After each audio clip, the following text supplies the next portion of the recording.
ఇంటి బయట సార్ నేను నా భార్య పిల్లలు ఉన్నాం. ఇక్కడ పొద్దున అటాక్ అవుతుంది. మాకు టాక్స్ వస్తున్నాయి, దయచేసి మాకు ప్రొటెక్షన్ ఇవ్వండి అని 100 చేయడం జరిగింది. ఆ నైట్ కూడా సిఐ గారు పంపించి మమ్మల్ని ఇంటి బయటికి రమ్మన్నారు. మేమెందుకు సార్ ఇంటి బయటికి రావాలని క్వశ్చన్ చేసి మీరు రాలేదు. ఆ నెక్స్ట్ రోజు మార్నింగ్ కూడా పోలీసులు ఉన్నారు. నేను షూటింగ్ వెళ్ళడం జరిగింది, నేను ఇక్కడ ఉండడం జరిగింది.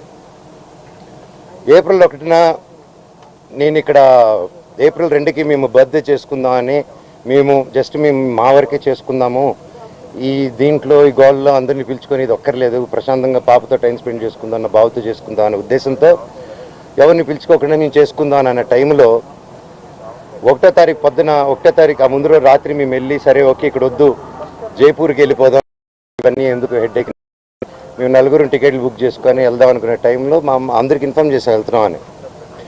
నేను వారం ముందు కూడా మా అమ్మగారికి కూడా క్లియర్గా చెప్పేశాను, నాకు విష్ణుకి ఏం కావాలో అన్నీ చేసుకోమన్నమా, నాకు అక్కడ లేను. నేను నా వైఫ్ నా భార్య కూతురి బర్త్డే సందర్భంగా మేము ప్రియాంప్ ఇచ్చేస్తాం, మాకు మీ ఆస్తి లేదు, ఇది ఆస్తి గొడవే కాదు, మా నాన్నగారికి ఎప్పుడో పెట్టేశాను, నాకు ఆస్తి వద్దు నాన్న, మీది ఆస్తి వద్దు, కానీ పిల్లల భవిష్యత్తుకి మీకు సంబంధం లేదు, అది దట్ ఈస్ ఎందుకంటే స్టూడెంట్స్ నమ్ముకొని వచ్చారు, వాళ్ళు నమ్ముకొని వచ్చారు, అక్కడ స్టార్ట్ అయ్యేంత దూరం వచ్చింది. అది ఈరోజు నాకు ఆశ్చర్యం ఏంటంటే సిఐ గారు మీరు ఇక్కడ ఉండట్లేదు కదా అన్నాడు నాతో. సార్ అయితే మార్చి 27 మీకు ఫోన్ చేశాను కదా సార్, ఇక్కడే కదా ఉన్నాను, మీరే కదా ప్రొటెక్షన్ ఇచ్చారంటే సైలెంట్ ఉంటాడు. ఆయన స్క్రీన్ షాట్స్ రికార్డింగ్స్ అన్నీ కూడా మీకు ఇమ్మన్నాడు, ఆయన పర్మిషన్స్తో మీకు ఇవ్వబోతున్నాను. అండ్ 1వ తారీఖున పొద్దున నేను ప్రెస్ బృందానికి లింక్ పంపించాను, వీళ్ళకి ఆల్రెడీ పంపించాను. ఏప్రిల్ నుంచి అప్పుడు డిసెంబర్ 8 స్టార్ట్ అయిన గొడవలకి ఈరోజు వరకు ఒక్క ఛార్జ్ షీట్ ఫైల్ చేయలేదు. ప్రూఫ్స్ ఇచ్చాను, కత్తులు గన్నులతో కొట్టరా అని చెప్పి మా మీదకి వచ్చారు, కర్రలతో వచ్చారు, గన్నులు తీశారు, ఇవన్నీ ప్రూఫ్ సిఏ దగ్గర ఉన్నాయి, అన్నీ ఉన్నాయి, మీకు చార్ట్ హిస్టరీ నేను ఇస్తాను.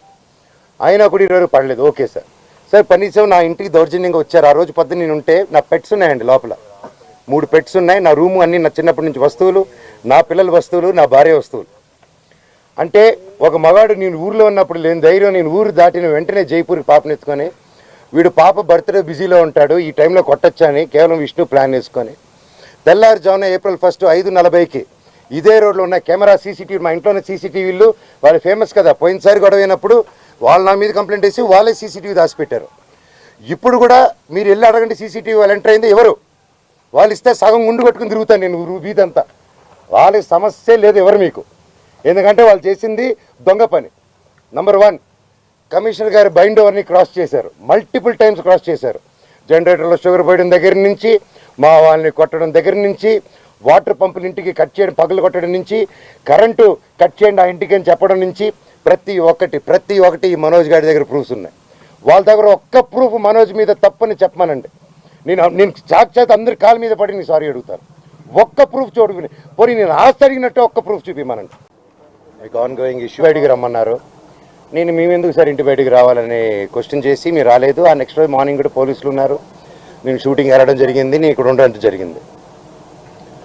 ఏప్రిల్ 1న నేను ఇక్కడ ఏప్రిల్ 2కి మేము బర్త్డే చేసుకుందామని మేము మా వరకే చేసుకుందాము, ఈ దీంట్లో ఈ గోల్లో అందరినీ పిలుచుకొని ఇది ఒక్కర్లేదు, ప్రశాంతంగా పాపతో టైం స్పెండ్ చేసుకుందాం అన్న బావతో చేసుకుందాం అనే ఉద్దేశంతో ఎవరిని పిలుచుకోకుండా నేను చేసుకుందాం అన్న టైంలో 1వ తారీఖు పొద్దున 1వ తారీఖు ఆ ముందు రోజు రాత్రి మేము వెళ్ళి సరే ఓకే ఇక్కడ వద్దు జైపూర్కి వెళ్ళిపోదాం, ఇవన్నీ ఎందుకు హెడ్ఏక్, మేము 4 టికెట్లు బుక్ చేసుకొని వెళ్దాం అనుకునే టైంలో మా అందరికి ఇన్ఫామ్ చేసి వెళ్తున్నామని.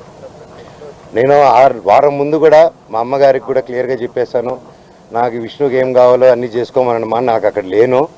నేను నా వైఫ్ నా భార్య కూతురి బర్త్డే సందర్భంగా మేము ప్రియాంప్ ఇచ్చేస్తాం, మాకు మీ ఆస్తి లేదు, ఇది ఆస్తి గొడవే కాదు, మా నాన్నగారికి ఎప్పుడో పెట్టేశాను, నాకు ఆస్తి వద్దు నాన్న, మీది ఆస్తి వద్దు, కానీ పిల్లల భవిష్యత్తుకి మీకు సంబంధం లేదు, అది దట్ ఈస్ ఎందుకంటే స్టూడెంట్స్ నమ్ముకొని వచ్చారు, వాళ్ళు నమ్ముకొని వచ్చారు, అక్కడ స్టార్ట్ అయ్యేంత దూరం వచ్చింది. అది ఈరోజు నాకు ఆశ్చర్యం ఏంటంటే సిఐ గారు మీరు ఇక్కడ ఉండట్లేదు కదా అన్నాడు నాతో.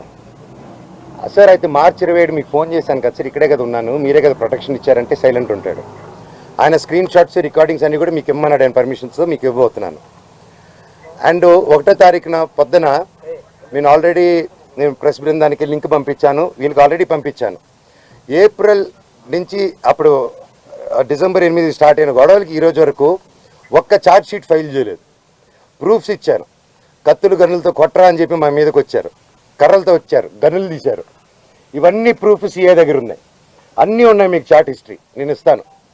అయినా కూడా ఈరోజు పడలేదు. ఓకే సార్, సార్ కనీసం నా ఇంటికి దౌర్జన్యంగా వచ్చారు. ఆ రోజు పొద్దున్న నేను ఉంటే నా పెట్స్ ఉన్నాయండి లోపల, 3 పెట్స్ ఉన్నాయి. నా రూము అన్నీ నా చిన్నప్పటి నుంచి వస్తువులు, నా పిల్లల వస్తువులు, నా భార్య వస్తువులు.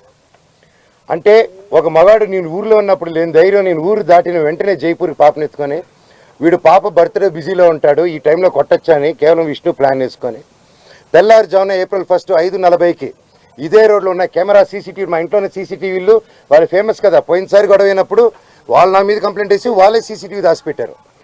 ఇప్పుడు కూడా మీరు వెళ్ళి అడగండి, సీసీటీవీ వాళ్ళు ఎంటర్ అయింది ఎవరు, వాళ్ళు ఇస్తే సగం గుండు కట్టుకుని తిరుగుతాను నేను వీధంతా. వాళ్ళకి సమస్య లేదు ఎవరు మీకు, ఎందుకంటే వాళ్ళు చేసింది దొంగ పని. నంబర్ 1, కమిషనర్ గారి బైండ్ ఓవర్ని క్రాస్ చేశారు, మల్టిపుల్ టైమ్స్ క్రాస్ చేశారు. జనరేటర్లో షుగర్ పోయడం దగ్గర నుంచి, మా వాళ్ళని కొట్టడం దగ్గర నుంచి, వాటర్ పంపులు ఇంటికి కట్ చేయడం, పగలు కొట్టడం నుంచి, కరెంటు కట్ చేయండి ఆ ఇంటికి అని చెప్పడం నుంచి, ప్రతి ఒక్కటి ఈ మనోజ్ గారి దగ్గర ప్రూఫ్స్ ఉన్నాయి. వాళ్ళ దగ్గర ఒక్క ప్రూఫ్ మనోజ్ మీద తప్పని చెప్పమనండి, నేను సాక్షాత్ అందరి కాళ్ళ మీద పడి నేను సారీ అడుగుతాను. ఒక్క ప్రూఫ్ చూడు, పోనీ నేను ఆస్తి అడిగినట్టు ఒక్క ప్రూఫ్ చూపిమనండి. వాళ్ళు చెప్పేది ప్రతిదీ అబద్ధం. April 1వ తారీఖున దౌర్జన్యంగా 30-40 కార్లు, ఆ వీడియో కూడా ఇచ్చాను మీకు, 30-40 కార్లు ఇదే వీధిలో వచ్చి మా సెక్యూరిటీ గేట్లు దూకి స్టంప్స్లో బూతులు మాట్లాడి నా సెక్యూరిటీని కొట్టి 3 గంటల వరకు బంధించారు లోపల. నేను 100కి చేశా, పోలీసుకి చేశా, సార్ కమిషనర్ గారికి చేశా, డీసీపీ గారితో మాట్లాడారు మా వైఫ్, సార్ ఇలా అయ్యింది, పెట్స్ ఉన్నాయి, అన్నీ పగలగొడుతున్నారు, మా వస్తువులన్నీ లోపల, నా రూమ్ వస్తువులన్నీ పగలగొట్టేశారు.